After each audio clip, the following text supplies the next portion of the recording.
Welcome back. Let's have a look at how we would want to solve this question. That is, how do we create a stack data structure that has peek, push, and pop?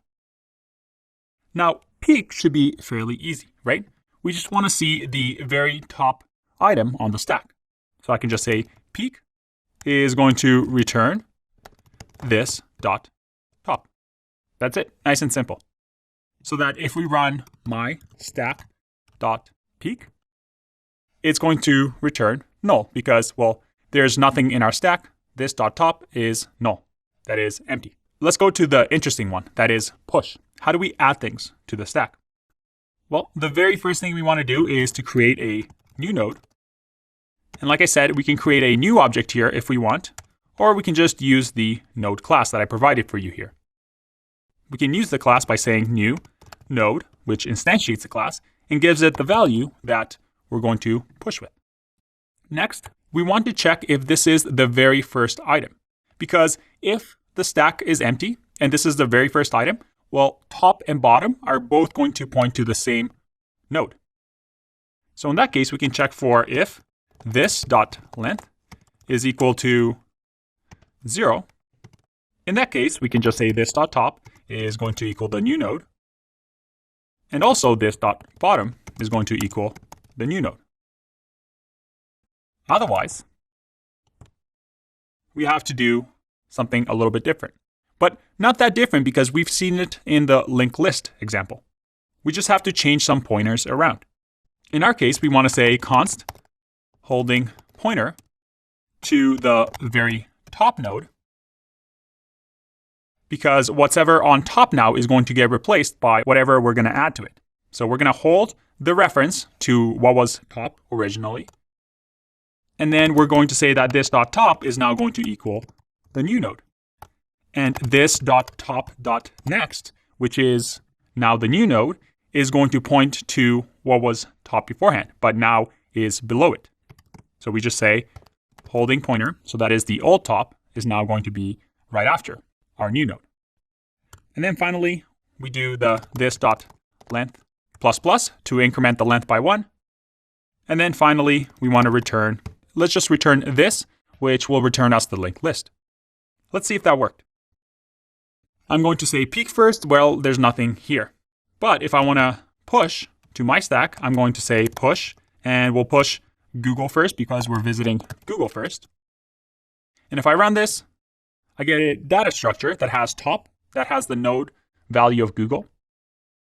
Next is null because we only have one item. And the bottom is also the same Google with next null. And our stack has a length of 1. What if we keep adding here? Let's go to Udemy next.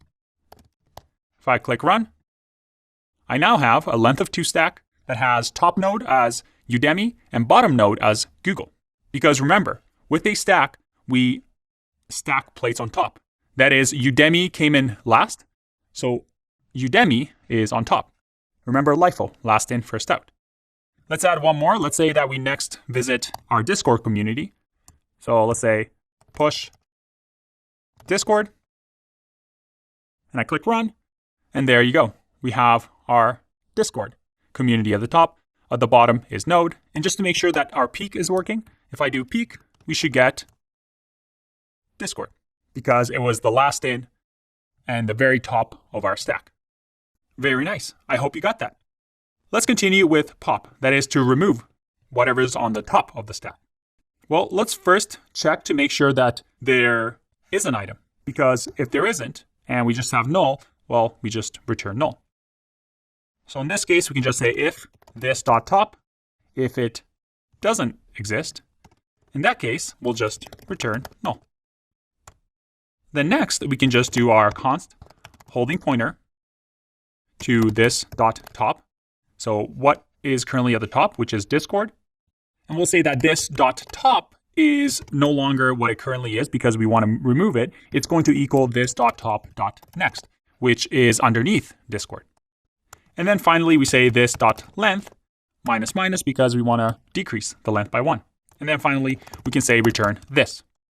Now, remember, because JavaScript is a garbage collected language, If I didn't do this and said holding pointer to this dot top, well, Discord, this node that contains Discord, wouldn't be referenced by anything and not used by anything, which means in a garbage collected language like JavaScript that it will get automatically removed from memory during garbage collection.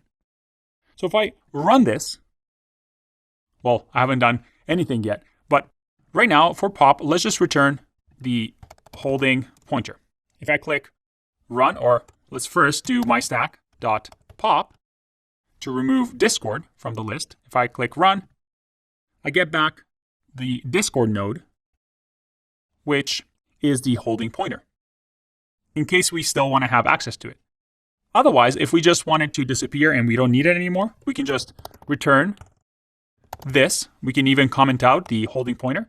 And if I click run, we now have just Udemy at the top and Google at the bottom. And Discord is disappeared from memory. So let's keep going here. Let's say I want to pop one more. And if I run this, I now only have one thing, the Google, which was original item on the stack. So what we just did was we went to Google, then we went to Udemy, then we went to Discord. And then we popped whatever's on the top, and then we popped Udemy, and now we're just left with Google. If I do one last pop here, and I click run, we have top, which is null, but we have bottom node still having Google, because we never removed in the pop our bottom node. All we did was replace the top. So we just need to add one conditional here, which is if this dot top equals this dot bottom, that means there's only one item on the list. I could have also done this dot length equals 0. If both of them are equal, which means there's just one node left, in that case, we want to say that this dot bottom is going to equal null, because after we remove the only node left, we want bottom to equal null. So if I do this and click run, there you go. We're back to our original empty stack. I hope you got that and were able to make sense of it. We have another exciting exercise in the next video. I'll see you in that one. Bye-bye.